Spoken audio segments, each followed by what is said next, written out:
Hey guys, it's Da Vinci, and I'm here for the Bloggers Night Out. We're going to be doing a roundtable with Will Packer, Michael Ealy, and Regina Hall for About Last Night. It goes into theaters on February 14th, 2014. We'll have more information, questions for you on yourlifeafter25.com. How y'all feeling? Will Packer, producer extraordinaire. Yes. Our lovely moderator tonight. All right, I brought a couple friends along that are disappeared on me. How y'all feeling? Y'all got drinks, huh? Y'all got real drinks? Yeah. Oh, this is gonna be good. Ladies and gentlemen, Regina Hall. And Mr. Michael Ealy. That one is exciting.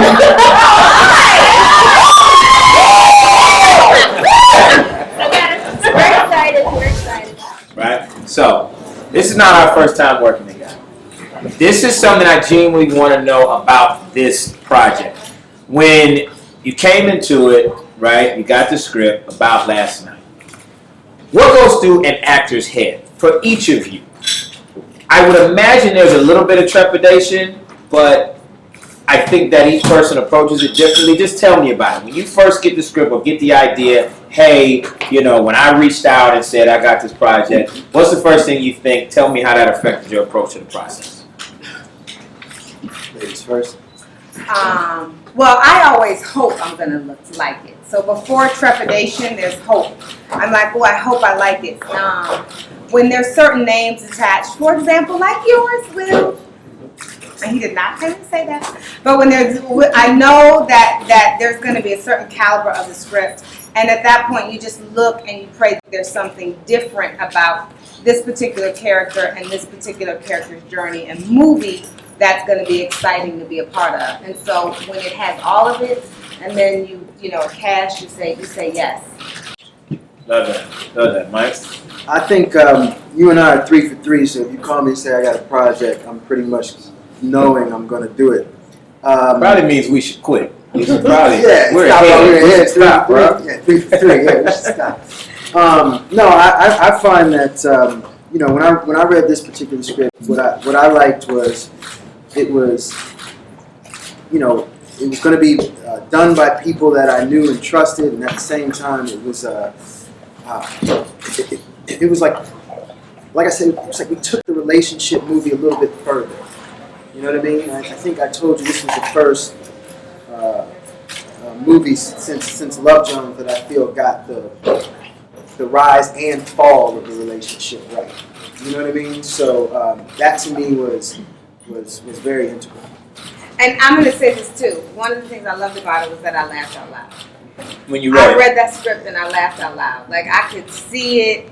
I could see the characters, the relationships, and I just, anytime I read something and I feel something and I laugh, then, it's gold. Now, it's interesting you said that because when I first read it, I thought, wow, what a smart, well-written piece of material that was not crafted with African-American actors in mind. I really liked, and I was excited about sending you guys material because, as you all know, any actor, black, white, whatever, it's hard to get good material. But there is a certain kind of material that's aimed at African-American actors, I think. And I enjoyed the fact that here was something that wasn't written with any race in mind. Certainly wasn't written with black actors. Probably, honestly, if we were to ask a writer, they'd probably imagine it with white actors. But it was so smart, so witty, so funny, and I thought, wow, if we have those voices coming out of these mouths, I thought that was important to me. I felt good about sending you guys something that wasn't, culturally or ethnically specific. Did that cross your mind? Did that resonate for you guys? Absolutely. Anytime you read something and you don't feel like anyone can play it, and you feel like it's not, geared towards, one particular voice or audience, and yet you know how to make it your own because the material is there to make your own. There's certain themes and concepts that are universal: love, relationships, friendships, and when it has a theme and it's well written, then you just lend your voice. So when you get something that's done that well and you get to lend your voice and you work with people like you, See Pink, who allow you to improv, and you're working off of actors who are gifted, then you just, it's like you get to go full steam ahead. Yeah, I think, at the end of the day, an actor's job is to approach a role with an open mind.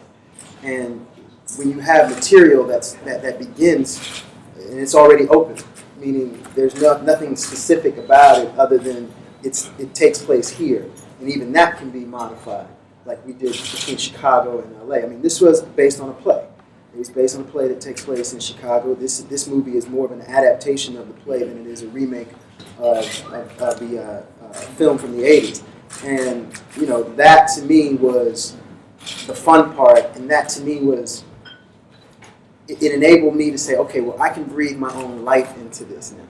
It's, what is Danny like when I do it? That's what I want. What is Bernie like when Kev does it?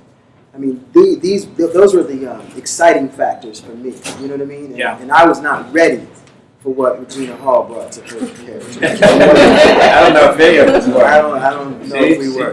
She brought it. Wow. Wow. Mine. You guys seen it yet? Have you seen it? You gotta see it. Oh, you haven't seen it? Oh, that's so embarrassing. So you saw the lady? You want to talk all this stuff before people see it, right? You're like, well, I did. And then they're like, we saw it. She did not do it. Chicken head.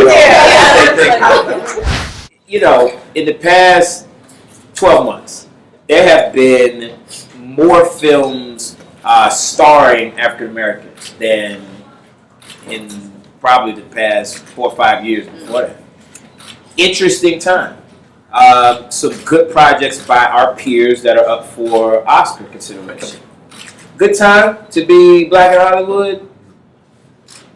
Listen, it's always a trying time. Okay, all right. That's just honest. But it is a good time to see that we have so many different types of movies. That we have period pieces, that we have comedies like Ride Along, which you all supported and did.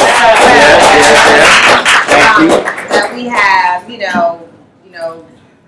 dramatic movies like Best Man that you all supported. That we're getting to see movies like Fruitvale and Mandela, like stories. And I like that it's not just one type. It's not all this or all that. And I think for a long time we kind of had one type of movie and then that's all the studios would make. So the fact that they're all different, unique, and successful with great cast and, it's wonderful. And then you get to do other movies where they're multicultural cast. I mean, I think it's wonderful. I feel like there was a bit of a lull between 2000 and like 2007 or so. Seven, maybe. There was a bit of a lull, and everybody remembers the heyday, if you will, in the '90s and all of that Renaissance filmmaking with the Matty Riches and the John Singletons and there was plenty of film for our people to kind of imbibe, and I feel like this is kind of a second wave. This is the second wave in the renaissance of black films, and I even go so far as to take credit that I feel like Think Like a Man kind of spawned it. I really do. I feel like there were a slew of films greenlit within a month after Think Like a Man opened so strong and kind of shocked the world. And it was also that kind of project that once again, the imagery was good. Let's be honest. The imagery was good. The imagery was something that, intelligent, educated people could identify. Yeah. And I think that's one of the things they had taken for granted, just how smart our audience was. Of course, loyal, but our audience really wanted to look at something really good, really intelligent, examples of themselves that represented themselves in a more dimensional way. And I think when they saw, oh wow, they will go to the movies, or we will go to the movies and show up for that, that was the impetus to start saying, well, we should make them, they're profitable. And then when you have people who are really conscious of putting that on screen, like Will Packer, studios take notice, and then that becomes a what do you call that? Trickle effect. Standard. Okay. A standard. That's right. A standard that studios and other filmmakers and producers have to live up to. That's right. That's right. What I mean? Yeah, the bar gets set high. That's a very good point. I saw a lot of heads nodding out here, and I can tell you from the producerial side, Hollywood is a revenue-driven business. There's an economic imperative. Bottom line is that if a movie makes money, somebody else, some other filmmaker has a chance to make a film that is like that. So you know, Mike talked about the bar being set and the trickle effect of thing like A Man being successful. I can tell you for a fact that's the case. There were films that got greenlit because of it. Now, that leads me to this, and then I'm going to let you guys ask some questions.